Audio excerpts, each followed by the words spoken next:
दोस्तों, आप सबको स्वागत है आपके अपने एजुकेट चैनल में। मैं अंकित कुमार, इस चैनल का होस्ट और आप सबका दोस्त।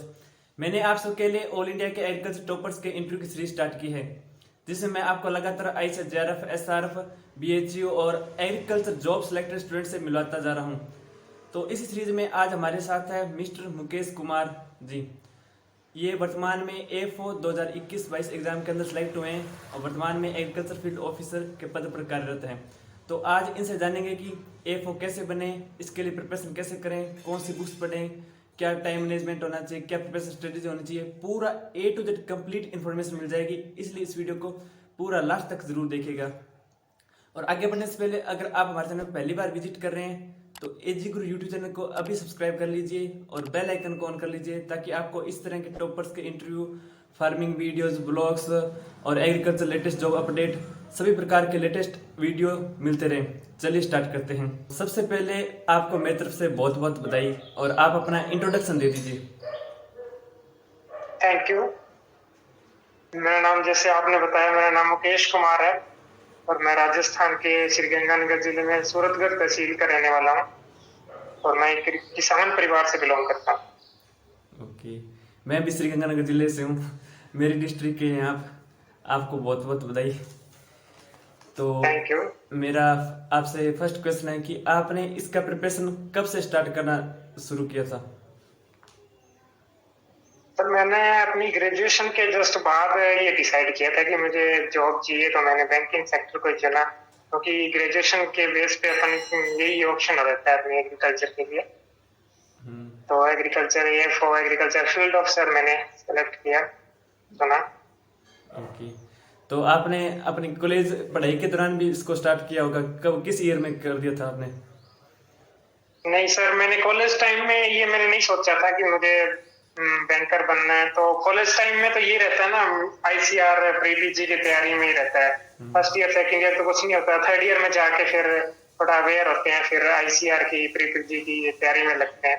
तो मैंने प्री पीजी की तैयारी की थी, मेरा सिलेक्शन भी हो गया था, लेकिन मैंने MSc को छोड़ दिया।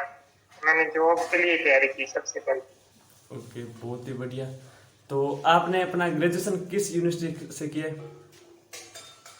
सर, मैंने अपना ग्रेजुएशन किया है महाराणा प्रताप कृषि एवं प्रौद्योगिकी विश्वविद्यालय उदयपुर से। ओके, आपने इसके लिए सिर्फ सेल्फ स्टडी से इसको एग्जाम को क्रैक किया या कोई कोचिंग भी की थी? स्टार्टिंग में मैंने सेल्फ स्टडी पे डिपेंड रहा, उसके बाद मैंने एग्जाम से लगभग 2-3 महीने पहले से मैंने मैथ्स और इंग्लिश के लिए ट्यूशन स्टार्ट कर दी। मैंने ट्यूशन लेना स्टार्ट कर दिया। बाकी रीजनिंग और मेंस के लिए तो खुद ही मैंने सेल्फ स्टडी की। उसके अलावा मॉक टेस्ट पे फोकस किया जाता मैंने। ओके, तो अब आप बता दीजिए इसके एग्जाम के पैटर्न के बारे में, क्या क्या सब्जेक्ट रहते हैं और कितने कितने क्वेश्चन आते हैं, क्या कुछ रहता है? अगर IBPS SO जिसमें अपन एग्रीकल्चर फील्ड की बात करें तो IBPS SO में एग्रीकल्चर फील्ड ऑफिसर होता है, AFO जिसको बोलते हैं। अदर सेक्टर भी आते हैं, जैसे IT के होते हैं, मार्केटिंग के होते हैं, राजभाषा के होते हैं और लॉ ऑफिसर्स भी होते हैं। तो ये सारे SO होते हैं, लेकिन जो एग्रीकल्चर से रिलेटेड होता है उसको बोलते हैं एग्रीकल्चर फील्ड ऑफिसर। तो इसमें सबसे पहले एक प्री एग्जाम होता है, फिर मेंस होता है, फिर इंटरव्यू होता है। तो 3 स्टेप में ये एग्जाम होता है। तो प्री में 3 सब्जेक्ट आते हैं, मैथमेटिक्स आता है, रीजनिंग आता है और इंग्लिश आता है। तो तीनों में 50-50 क्वेश्चंस आते हैं और पर क्वेश्चन, मैथ रीजनिंग की बात करें तो पर क्वेश्चन 1-1 नंबर का होता है और जो इंग्लिश का होता है वो पर क्वेश्चन हाफ नंबर का होता है, यानी 50 क्वेश्चंस होते हैं वो 25 नंबर के होते हैं। और मैथ रीजनिंग के 50-50 क्वेश्चन 50-50 नंबर्स के होते हैं और टाइमिंग तीनों की रहती है 40-40 मिनट रहती है, पर्टिकुलर अलग अलग सेक्शन में होता है। और उसके बाद मेंस में अपना प्रोफेशनल नॉलेज ही होता है, जिसमें एग्रीकल्चर से रिलेटेड जितने सब्जेक्ट्स आते हैं वो सारे आते हैं। इसके अलावा एग्रीकल्चर के जो करंट अफेक्ट्स होते हैं वो भी आते हैं, जी जी, जिसमें करंट की स्कीम्स वगैरह, बजट से रिलेटेड, नाबार्ड से रिलेटेड, ये सारे टॉपिक्स इसमें आते हैं। तो उसमें 60 क्वेश्चंस आते हैं और 45 मिनट्स का होता है टाइम मेंस का। उसके बाद इंटरव्यू का होता है। ओके, यानी कि इस एग्जाम में 3 स्टेप होते हैं, सबसे पहले प्री, उसके बाद मेंस, उसके बाद Yes. इंटरव्यू।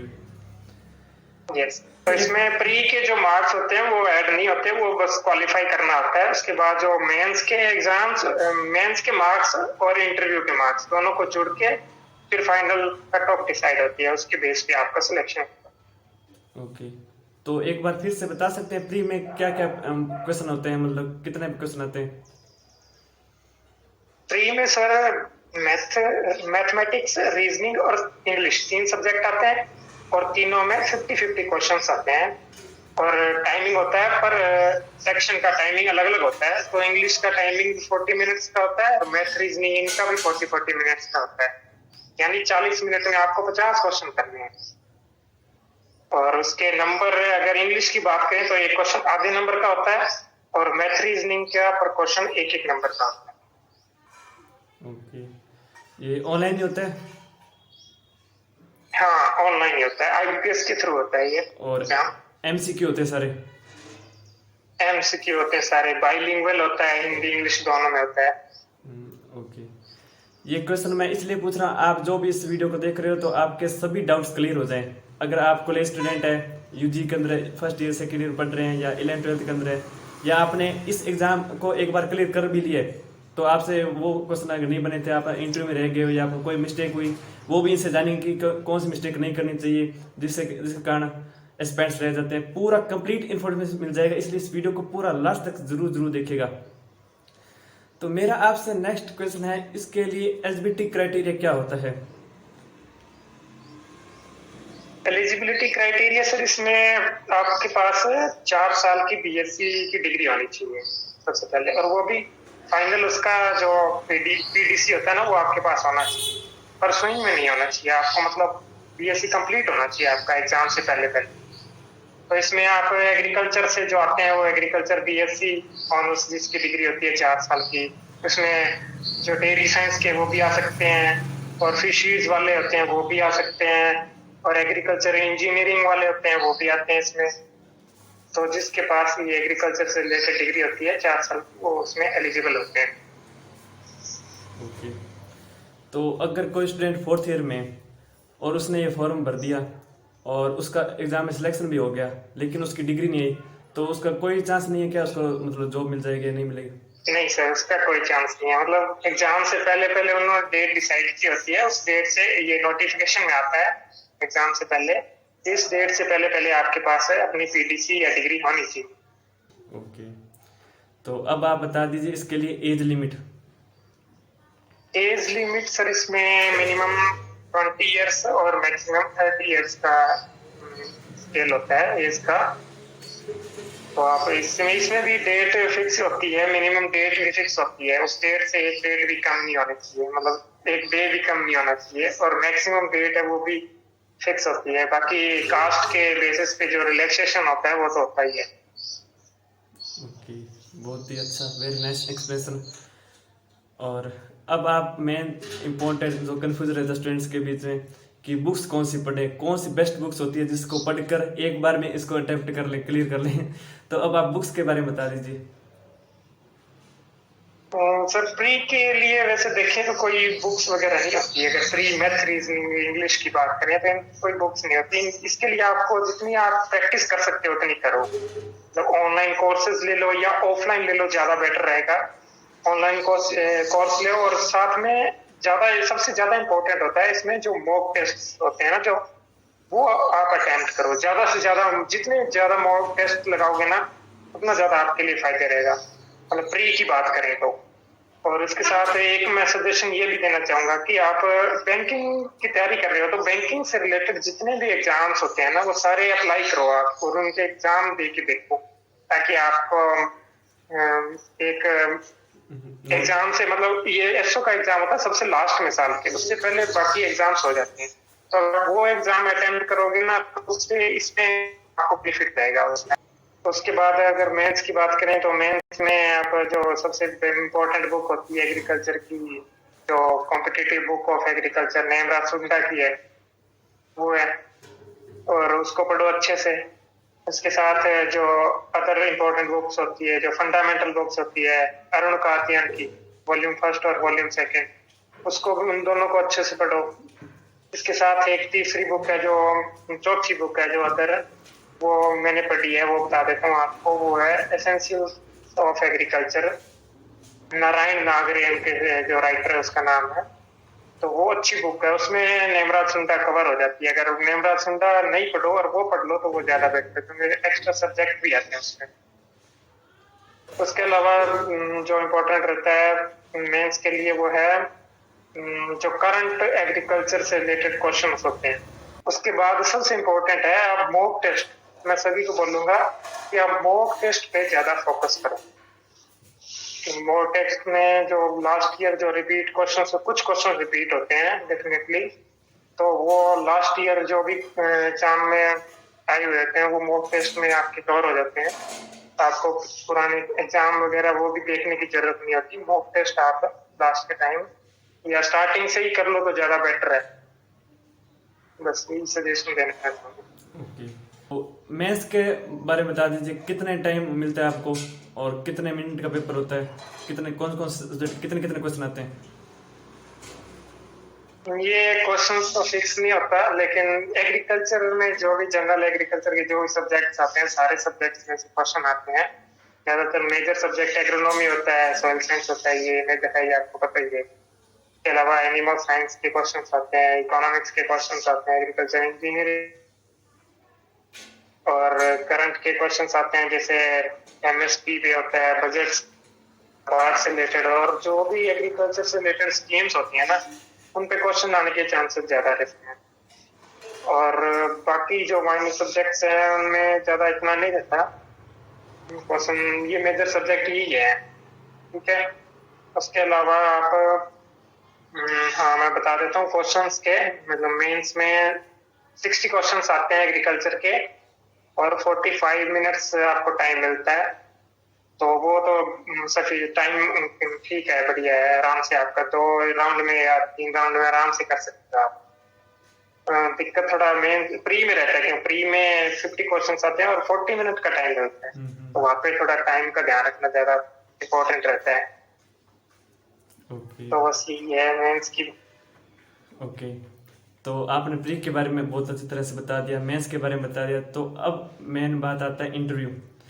इंटरव्यू कितने मार्क्स का होता है और आपका इंटरव्यू किस तरह से हुआ था? और आप गंगानगर के हो, तो आपका इंटरव्यू कहाँ पर हुआ था और कितने मिनट का हुआ था? कैसे होता है इंटरव्यू के बारे में थोड़ा डिटेल से बताइए। इंटरव्यू का होता है 20 मार्क्स का आता है। और इंटरव्यू मेरा था चंडीगढ़ में था, क्योंकि मैंने जो प्री का सेंटर भरा था वो बठिंडा था मेरा। उसके बाद मेंस का सेंटर था लुधियाना, मतलब पंजाब स्टेट में भरा था। और उसके बाद उसी के बेस पे मेरे को जो इंटरव्यू का सेंटर मिला वो चंडीगढ़ में मिला। तो वहाँ पे मैंने इंटरव्यू में ज्यादा आप बस आपका जो स्किल टेस्ट है वो यूज करके वो देखते हैं। बाकी नॉलेज को इतना वो इम्पोर्टेंस नहीं देते हैं, मतलब नॉलेज कितना है वो नहीं चेक करते। बस आप उनका स्किल देखते हैं, आप कितना सही ढंग से एक्सप्लेन कर पाते हो या नहीं कर पाते हो, कस्टमर्स को किस तरीके से हैंडल कर पाओगे, वही चेक करते हैं। तो मेरे से बस इंटरव्यू में जो अपने एरिया से रिलेटेड और जो एग्रीकल्चर से जो जनरल अपने जो खेती बाड़ी होती है, अपने जो फार्मिंग अपन करते हैं अपने एरिया में, बस उसी से रिलेटेड क्वेश्चंस पूछते थे, इजी क्वेश्चंस पूछते थे। ओके, ये इंग्लिश में रहता है हिंदी में? हिंदी इंग्लिश आप जिस मर्जी तरीके से बोल सकते हो, आप मिक्स भी बोल सकते हो, हिंदी प्योर हिंदी में बोल सकते हो, प्योर इंग्लिश में भी बोल सकते हो। ओके, तो आपका इंटरव्यू कितने मिनट तक चला था फिर? मेरा इंटरव्यू लगभग 10 मिनट के आसपास चला था। तो 10 मिनट में आपसे कोई 4-5 क्वेश्चन, कितने क्वेश्चन पूछ लिए थे लगभग? नहीं, 10 मिनट में मेरे से काफी क्वेश्चंस, 10-15 क्वेश्चंस पूछे थे मेरे से। तो 7 मेंबर्स थे इंटरव्यूअर, तो इन्होंने सभी ने एक एक 2-2 क्वेश्चंस पूछे थे। तो लगभग 14-15 क्वेश्चंस ही हो गए थे, मतलब पर मिनट एक क्वेश्चन पूछ ही लेते थे, छोटे छोटे क्वेश्चन पूछते थे। ओके, तो अब आप बताइए, आपके मार्क्स पूछना तो भूल ही गया, आपके मार्क्स कितने बने अब की बार? मेरे सर मेंस में तो 35 मार्क्स बने थे मेरे आउट ऑफ 60। के बाद इंटरव्यू के जो फाइनल मार्क्स होते हैं ना, उनमें जो मेंस मार्क्स माइनस करके वो अपन चेक कर सकते हैं कि इंटरव्यू में कितने मिले थे। तो इसमें एक थोड़ा ना सिस्टम होता है नॉर्मलाइजेशन का। वो क्या होता है कि जो मेंस का एग्जाम होता है वो तो 60 नंबर का होता है और इंटरव्यू होता है 20 नंबर का, और ये दोनों मिला के तो 80 नंबर हुए। लेकिन जो फाइनल स्कोर होता है वो आउट ऑफ 100 होता है। Yes yes. तो उसको कैसे नॉर्मलाइज करते हैं कि जो मेंस का 60 नंबर का जो होता है ना एग्जाम, उसको 80% में बदल देते हैं, मतलब 80 कर देते हैं। वो कैसे करते हैं, जैसे आपके मेंस में जितने भी नंबर आए हैं ना, जैसे मेरे 35 नंबर आए थे, तो उसको 1.33 से मल्टीप्लाई करके उसको 80% बना देते हैं, और प्लस में इंटरव्यू के मार्क्स जोड़ के मेरे लगभग 60 पॉइंट समथिंग नंबर आए। ओके, आपका कैटेगरी कौन सा? मेरा एससी कैटेगरी से था। तो एससी कैटेगरी की अब कट ऑफ बता देता हूँ आपको। तो जनरल की कट ऑफ गई थी 63.87, और एससी की गई थी 56.67, और ओबीसी की थी 61.47 ये था, और एसटी की 53 थी। ओके, तो अब की बार कट ऑफ और पिछली बार कट ऑफ में कुछ चेंज आया है क्या? मतलब अब की बार बढ़ी है या घटी है, मतलब पिछले ईयर की तुलना में?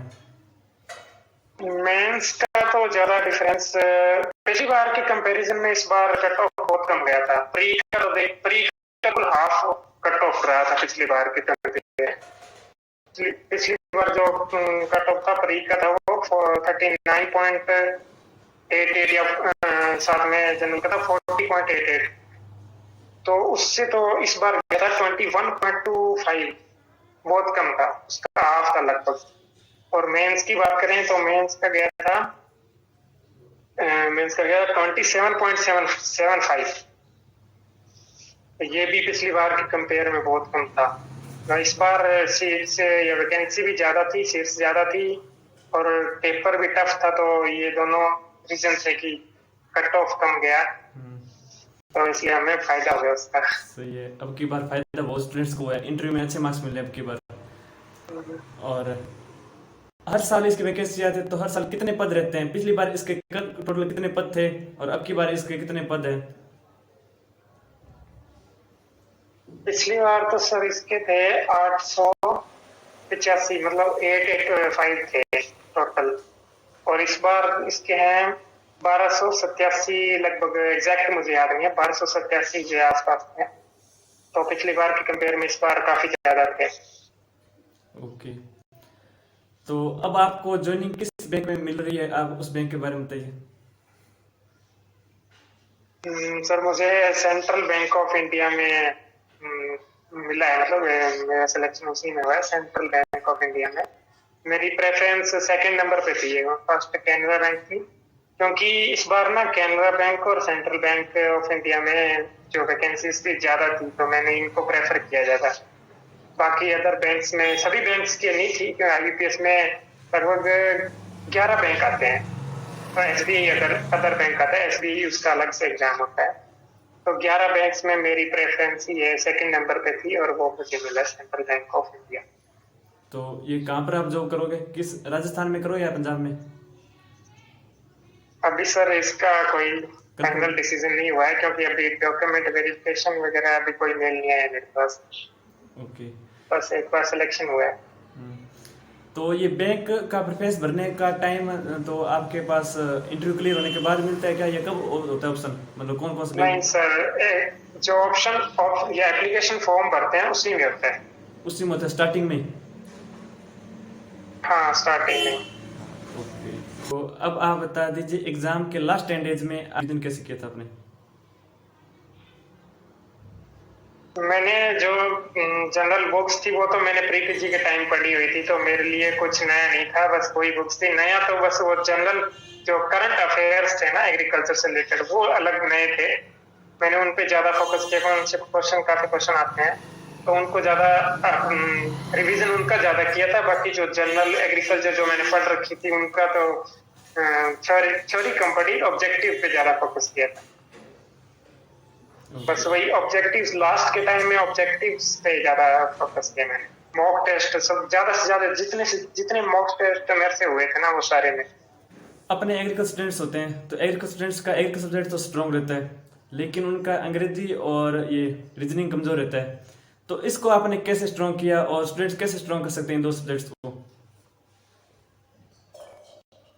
इसके लिए प्रैक्टिस है सबसे सही तरीका, तो प्रैक्टिस है, क्योंकि ये सभी के लिए नया होता है। कोई अकेले एग्रीकल्चर वालों की बात करें तो सभी के लिए नया रहता है, और जिसका मैथ में इंटरेस्ट है, या मैथ्स में जिसका इंटरेस्ट है, या इंग्लिश पे जिसका ज्यादा, मतलब जो इंग्लिश मीडियम है, उसके लिए थोड़ा इजी रहेगा।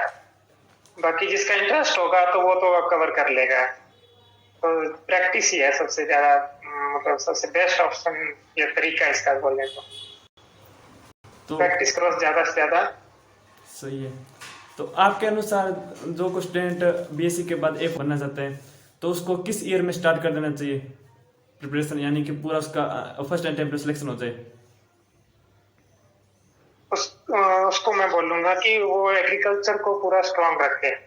एग्रीकल्चर के माइनर सब्जेक्ट्स हैं उनको तो पूरा मतलब अच्छे से तैयार करे, ताकि, क्योंकि वो तो प्री पीजी की या आईसीआर की तैयारी तो कर ही रहा होगा, तो वो तो सभी में काम आना ही है, क्योंकि जनरल एग्रीकल्चर तो अपनी हर जगह आगे रहेगी। वो तो करना ही करना है। तो अगर वो फोर्थ ईयर में या थर्ड ईयर में ही अगर एग्रीकल्चर को अच्छे से तैयार कर ले, या अपने नोट्स बना ले ढंग से, तो बाद में उसको सिर्फ रिवीजन ही करना पड़ेगा।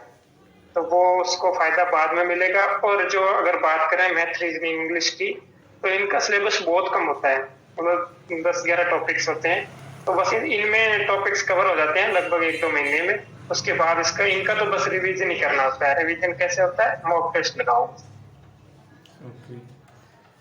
तो अब आप बताइए एफओ के बारे में, जॉब्स वर्क क्या होता है एफओ का?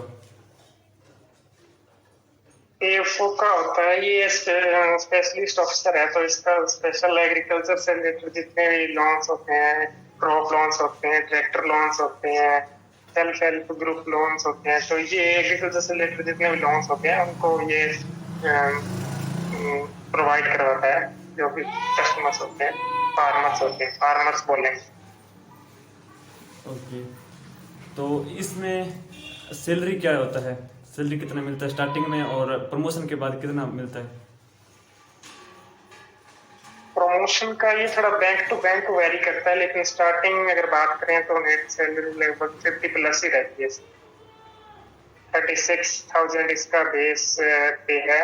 उसको अगर अलाउंस वगैरह ऐड करें तो 50 प्लस इसका सैलरी रहता है फर्स्ट टाइम। उसके बाद पर ईयर इंक्रीज होता जाता है। प्रमोशन होता है तो और ज्यादा इंक्रीज हो जाता है, सेटलमेंट होता है तो और ज्यादा इंक्रीज होता है। ओके। तो ये तो ग्रेजुएट लेवल की जॉब है, तो इसके अंदर बीएससी पास आउट स्टूडेंट भी होंगे, एमएससी वाले भी होंगे और पीएचडी वाले भी होंगे। तो उनको क्वालिफिकेशन के अनुसार उनका कुछ बेनिफिट मिलता है क्या? मेरे हिसाब से ये वो इतना बेनिफिट नहीं आता है। बस उनको जो क्वालिफिकेशन मिनिमम चाहिए बस उसी को देखते हैं वो। अगर क्वालिफिकेशन की बात करें तो अगर वो इंटरव्यू में अगर बताएंगे तो वो उसके बेस, मतलब उसके बेस पे क्वेश्चन पूछ सकते हैं बस, और कुछ नहीं। सही है। प्रमोशन के टाइम नहीं मिलता कुछ फायदा?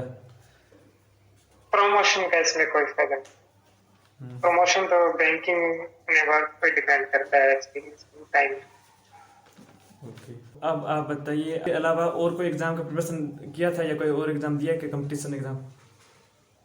जैसे मैंने स्टार्टिंग में आपको बताया था कि मैं सभी को बोलूंगा कि आप सभी एग्जाम्स दो, जो भी वैकेंसीज आती है एग्रीकल्चर से रिलेटेड या बैंक से रिलेटेड, तो सभी के फॉर्म अप्लाई करो, उनके एग्जाम्स दो। तो मेरा सिलेक्शन है नेशनल फर्टिलाइजर्स लिमिटेड है, उसमें भी एमआर की पोस्ट पे हुआ था इसके पैरेलल में। तो उसकी भी मैंने कोई फिक्स प्रिपरेशन नहीं की थी, बस मैंने अप्लाई कर दिया था। और वो तो उसमें तो वैकेंसीज भी बहुत कम थी, ऑल इंडिया मतलब 15 वैकेंसीज थी, तो उसमें भी मेरा सिलेक्शन हो गया। तो वो बस यही फायदा, मैं उसका फायदा लेके मैं यही बोलना चाहूंगा कि आप जितने भी हो सके, जो भी एग्जाम्स आते हैं, तो एप्लीकेशन फॉर्म्स आते हैं, वो सभी अप्लाई करो। पता नहीं कौन से में सिलेक्शन हो जाए। ओके, बहुत ही बढ़िया। आपने एनएफएल की बात ही कर ली, तो एनएफएल को छोड़कर क्यों आए इसमें? इसमें क्या और उसमें क्या फर्क है? फर्क तो सर, जैसे मेरा मेन टारगेट तो यही था ना, एग्रीकल्चर फील्ड ऑफिसर बनना। बैंक की जॉब है, वो थोड़ा फील्ड की जॉब रहती है, इसमें ट्रैवलिंग का रहता है, थोड़ा सैलरी का डिफरेंस भी है। तो मैंने इसको प्रेफरेंस किया। उसके बाद तो वैसे एक सिलेक्शन हो गया था, वो प्लस पॉइंट है मेरा। ओके, बहुत ही बढ़िया है। तो आपने ये दोनों एग्ज़ाम क्लियर किए और भी आपने बहुत सारे एग्ज़ाम क्लियर किए अभी तक। तो इन सब के अंदर आपको मोटिवेट, अपना सेल्फ मोटिवेट कैसे रखते हो आप, मतलब बताइए। सेल्फ मोटिवेट तो अपने सबसे पहले यही रहता है ना, जो भी ड्रीम्स होते हैं मतलब अच्छी, अपने पास अच्छा पैसा हो, अच्छी गाड़ी हो, बढ़िया लग्जरियस लाइफ हो अपनी, तो वही सोचना पड़ता है। और घर परिवार के लिए सोचना पड़ता है, अच्छा घर बनाए। तो ये सब चीजें सोच के फिर एक मोटिवेशन मिलता है खुद को, और उस मोटिवेशन के बेस पे अपन और किसी के जो जिनका सिलेक्शन हुआ होता है उनसे बातें करते हैं, जो मोटिवेशनल बंदे होते हैं उनसे मिलते हैं, तो वो भी एक प्लस मतलब साइड में वो उसका भी एक मोटिवेशन मिलता है। तो इन सब से मिलना पड़ता है और खुद को मोटिवेशन करना पड़ता है, और वो भी कंटिन्यूटी के साथ। कई बार होता है अपन खुद को ऐसे कुछ वीडियो देख लेते हैं, किसी किसी से मिलते हैं, उसी का सिलेक्शन होता है, वो अपनी सक्सेस स्टोरी सुनाता है, उसको देखते हैं, फिर जोश आता है, लेकिन वो जोश थोड़े टाइम के लिए थोड़ी रहता टाइम है, के लिए रहता है। एक दो दिन। तो सही। उसको बैलेंस रखना, लास्ट तक बैलेंस रखना, ये भी जरूरी होता है। सही है, क्योंकि इतने बहुत बेरोजगारी आ गई इस जमाने में अब, मतलब जितने फॉर्म होते हाँ, हैं, फॉर्म होते हैं उसके दुगने तिगने फॉर्म भरे जाते हैं, तो स्टूडेंट्स के यस, बीच में उम्मीद टूट जाती है कई बार। तो उनको मोटिवेट करने के लिए तो मोटिवेट करने के लिए मैंने ये सीरीज स्टार्ट किया। आप हमारे इस वीडियो को देखते रहिएगा। आपको कभी भी अगर कोई हो रहा तो अब आप एक बार आज देख लिए वीडियो, इसको बार बार देख लीजिएगा तो कोई दिक्कत नहीं होगी। तो अब आप यस। बताइए, यूजी करने के बाद बीएससी एग्रीकल्चर जो यूजी कर लेता है या हॉर्टिकल्चर कोई भी कर लेता है, उसके पास दो तीन ऑप्शन रहते हैं। या तो एफओ की तैयारी कर ले, या जेआरएफ की तैयारी कर ले, या प्राइवेट जॉब में चला जाए, या अपना कोई बिजनेस करे, या फॉरेन एजुकेशन के अंदर जाए। मतलब चार पांच ऑप्शन रहते हैं। तो आपके अनुसार कौन सा उसको चूज करना चाहिए? ये कन्फ्यूजन बहुत रहता है स्टूडेंट्स के बीच में, एफओ करें या जेआरएफ करें या कुछ करें, क्या करें। तो आपके अकॉर्डिंग आप क्या बताना चाहेंगे? सबसे पहले तो जिसका मतलब इंटरेस्ट पे रहता है, जिसका इंटरेस्ट जिसमें रहता है, जिस फील्ड में, उसको उस फील्ड में जाना चाहिए। तो अगर इसका जिसका इंटरेस्ट रहेगा तो वो उसमें अच्छे से काम कर पाएगा, आगे बढ़ पाएगा। और बाकी कुछ अदर चीजें भी होती है जिनको भी देख के चलना पड़ता है, जैसे फैमिली बैकग्राउंड को भी देख के चलना पड़ता है। तो ये सब इन सबसे इंटरेस्ट को ध्यान में रखें, और फैमिली बैकग्राउंड और जो फर्स्ट नीड है उसको ध्यान में रख के आगे जाएं, जिस भी लाइन में जाना चाहते हैं। तो सबसे यही रहता है कि सब जल्दी से जॉब मिल जाए, ये ज्यादा बेटर है। ग्रेजुएशन करते ही आपको अच्छी सी जॉब मिल जाए, वो ज्यादा बेटर है। सही है जी। यूजी के बाद सिलेक्शन हो जाता है स्टूडेंट्स का, वो एमएससी फर्स्ट ईयर में कर रहे हैं और सेकेंड ईयर में हो जाएगा, तो वो स्टार्टिंग में 2 साल जॉब को छोड़ सकता है क्या? 2 साल के बाद जॉब को ज्वाइन कर सकता है क्या एफओ का? यानी पढ़ाई पूरी हो सकती है क्या उसकी? इसका मुझे कंफर्म तो नहीं पता, लेकिन एक्सटेंशन मिल जाता है इसके लिए। तो आपने मेरे सभी सवालों का बहुत ही अच्छी तरह से जवाब दी है। फिर भी कुछ रह गया हो जो अपकमिंग जूनियर्स एस्पिरेंट्स के लिए इम्पोर्टेंट हो, तो आप बता दीजिए। जूनियर्स के लिए यही है, बस आप प्रैक्टिस करते रहो, लगातार खुद को मोटिवेट हो, उस मोटिवेशन को बरकरार रखो लास्ट तक, उस जोश को बरकरार रखो, और रेगुलरिटी रखो अपने प्रैक्टिस में, अपने तैयारी में रेगुलरिटी बहुत ज्यादा जरूरी है। और लास्ट एग्जाम से पहले एग्जाम डेट की मत सोचो, अभी से तैयारी स्टार्ट कर दो बस। ओके, बहुत ही बढ़िया। और जो भी इस स्टूडेंट इस वीडियो को देख रहे हैं, तो आपके सवाल के सभी सवालों का जवाब मिल गया होगा। फिर भी अगर आपके कोई भी डाउट्स रह गए हो, इस वीडियो के कमेंट बॉक्स में ज़रूर लिख दीजिएगा, मैं आपके कमेंट्स का ज़रूर रिप्लाई कर दूंगा। और अगर आपके ज़्यादा कमेंट्स हुए किसी क्वेश्चन को लेकर, तो अगले एफओ के इंटरव्यू में उनसे क्लियर कर लेंगे आप अपने। और आप ये वीडियो कैसा लगा ये भी आप हमें कमेंट बॉक्स में ज़रूर बताइए, और इस वीडियो को लाइक, कमेंट और अधिक से अधिक दोस्तों को ज़रूर शेयर करें। जी गुरु यूट्यूब चैनल बहुत ही अच्छा चैनल है, तो मैं सभी से रिक्वेस्ट करना चाहूंगा कि आप इसको सब्सक्राइब करो, लाइक करो, शेयर करो, और इसमें जो भी टॉपर्स के इंटरव्यूज होते हैं उनको देखो, अच्छे से सुनो, और उनसे उनकी जो प्रिपरेशन की जो भी वो टिप्स देते हैं उनको कैच करो और अपने प्रिपरेशन में उनका ऐड करो। और अपना बेनिफिट लो ओके। और अच्छे से तैयारी करो। और इसके अलावा जो भी अपडेट्स मिलती है एग्रीकल्चर से रिलेटेड, वो आप इस चैनल के थ्रू आपको आपके पास पहुंच सकती है, आप ले सकते हो। लगातार देखते रहिए इसी चैनल को। Okay, thank you so much Mukesh ji, आपने अपना कीमती समय निकाल कर इंटरव्यू दिया। Thank you so much, bye. Thank you so much. Okay.